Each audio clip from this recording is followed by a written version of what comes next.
जय श्री महाकाल। शिव अनुग्रह ज्योतिष में आप सभी का स्वागत है। आज हम ज्योतिष में जो सामुद्रिक शास्त्र में हस्तरेखा होते हैं, तो इस हस्तरेखा मतलब कैसे देखा जाता है हाथों में, इस विषय पे हम आज चर्चा करेंगे।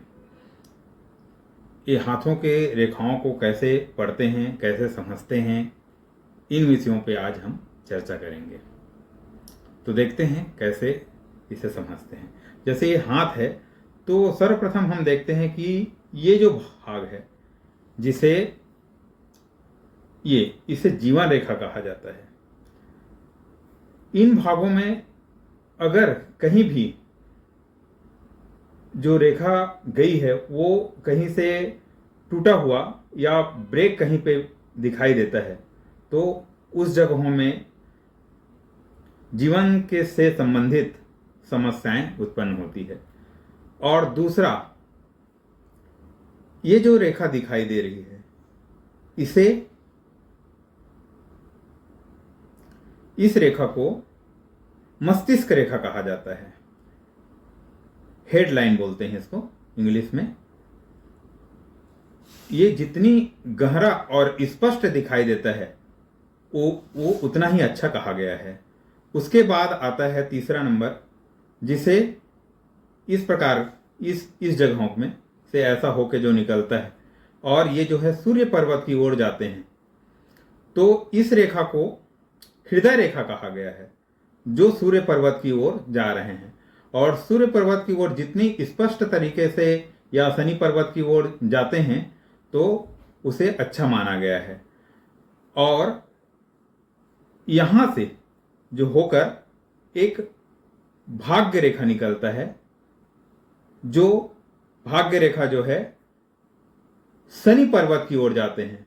चूंकि शनि जो है कर्म फलदाता है, तो भाग्य जो है कि जो रेखा है वो शनि पर्वत की ओर जा रहे हैं। मतलब समझने के प्रयास करिए कि कर्म के अनुसार शनि जो है फल देने वाले होते हैं और उन्हीं से ही उनका भाग्य का निर्माण होता है। तो इस प्रकार से जो है इसको इंगित कर रहे हैं।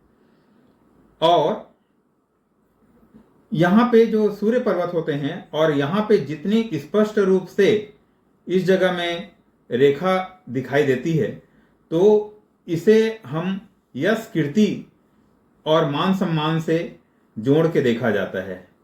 क्योंकि सूर्य जो है यश कीर्ति और सौभाग्य के देने वाले हैं, कैरियर के देने वाले हैं।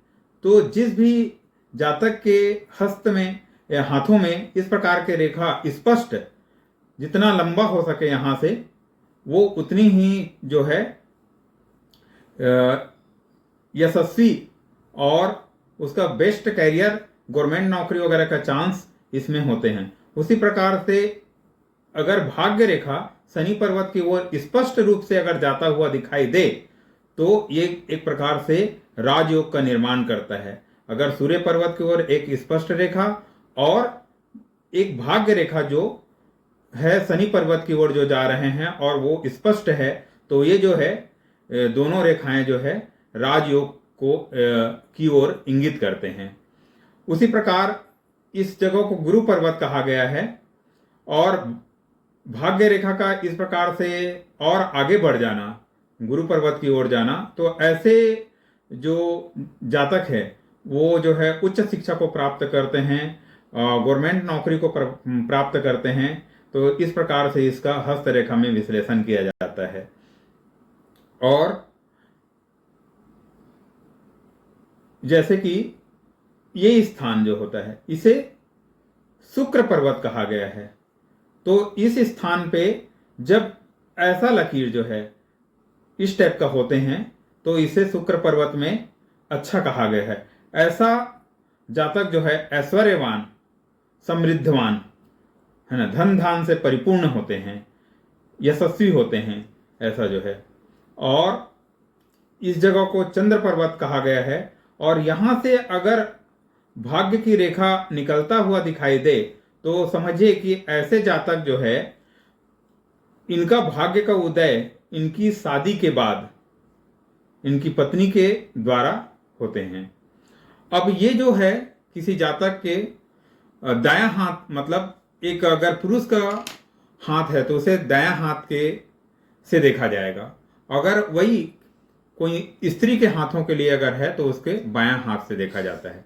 और पर जो मतलब पुरुष जो है, अगर वो काम नहीं कर रहे हैं, व्यवसाय व्यापार नहीं कर रहे हैं, निठल्ले हैं समझ लीजिए, तो ऐसे जातक का उनके जो बायां हाथ है उनसे उनका विचार किया जाएगा। और मान लो कि स्त्रियां अगर कुछ नहीं कर रही है, घर गृहस्थी में हैं, तो उनका जो है दायां हाथ से इनका विचार किया जाएगा, खासकर कैरियर का और उनके धन भाव का। जय श्री महाकाल।